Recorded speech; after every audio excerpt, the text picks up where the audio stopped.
The Galactic Military Academy's Xenobiology lecture hall buzzed with the typical pre-class chatter of 200 cadets from across 47 star systems. Professor Kethvar's compound eyes scanned the amphitheater as students filed into their assigned seats, segregated by species compatibility and atmospheric requirements.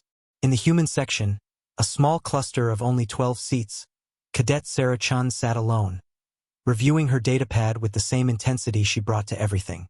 The other human cadets had graduated the previous cycle, leaving her as the sole representative of Earth's newest species to join the Galactic Federation. "Look at the little Deathworlder," sneered Vexter, a Zolonian whose chitinous carapace gleamed under the artificial lighting. His three companions, two more Zolonians and a towering Corfac, gathered around him in the row behind Sarah, sitting all by herself like the primitive she is. Sarah's fingers tightened imperceptibly on her datapad, but she didn't turn around. She'd heard it all before. Deathworlder, barbarian, savage. The names followed her through every corridor of the academy. "I heard humans eat actual dead animals," whispered Xeon, mandibles clicking with disgust. "No wonder they're so violent. My clutch father says they evolved on a planet where everything tries to kill everything else," added Morak. The Corfac's twin vocal cords created an eerie harmony. "That's why they're so unstable." Professor Kethvar's voice boomed across the lecture hall as class began. "Today we examine the fascinating adaptations of species from high-gravity, hostile environments, commonly referred to as death worlds." Sarah straightened slightly. "This might actually be interesting. These worlds produce species with remarkable physical capabilities." The professor continued, his translation device rendering his clicks and whistles into Federation standard. "Enhanced bone density, superior cardiovascular systems, and most notably accelerated reaction times developed for survival." Behind her, Vexter leaned forward. "Let's test those reactions," he hissed, just loud enough for his friends to hear. The attack came during the professor's explanation of human bone structure. Vexter lunged forward, his serrated arm blade extending towards Sarah's neck, while Xelon grabbed for her shoulders from the left, and Mordak reached over the seats from the right. The fourth Zolonian, Kexan, blocked her path to the aisle. They had planned it perfectly, or so they thought.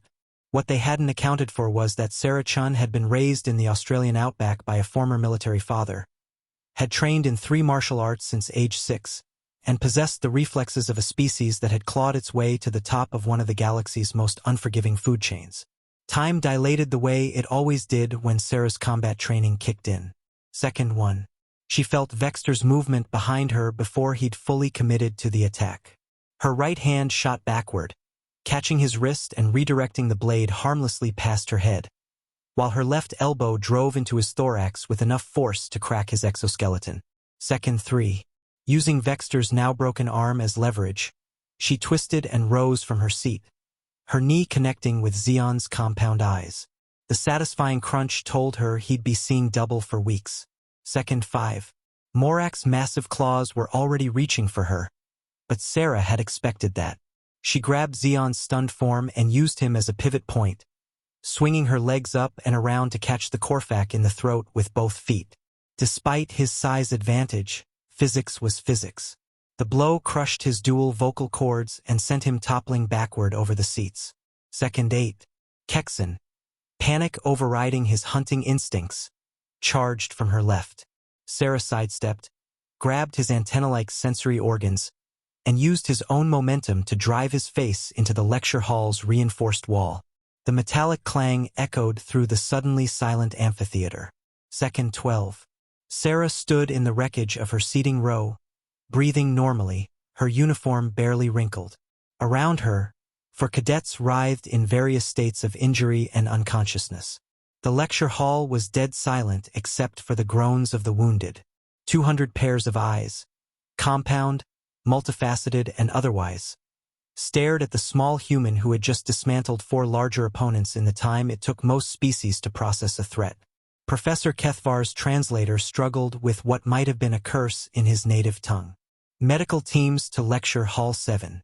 Immediately, Sarah calmly retrieved her datapad from where it had fallen, checked it for damage, and looked up at the professor. Will this be on the exam, sir? The insectoid professor's compound eyes fixed on her. After a long moment, he made a sound that the translator rendered as a chuckle. Perhaps we should adjust our curriculum to include practical demonstrations of Deathworlder combat efficiency. As medical drones swarmed in to collect the 4 cadets, all of whom would survive, though with significant injuries requiring several weeks of treatment, whispers began to spread through the lecture hall. Did you see how fast she moved? The Corfac outweighs her by at least 60 kilograms. 12 seconds. I counted 12 seconds. Sarah returned to her seat, alone as always. But the quality of that solitude had changed. Where before there had been dismissive sneers and casual cruelty, now there was something else entirely. Respect, hard-earned and paid for in the currency her species understood best. Professor Kethvar resumed his lecture, but his voice carried a new note of appreciation. As I was saying, Deathworld species possess remarkable defensive capabilities. They are not to be underestimated. Sarah smiled slightly and made a note in her datapad. Practical application of theoretical xenobiology principles. Highly effective. She had a feeling her remaining time at the academy was going to be considerably more peaceful.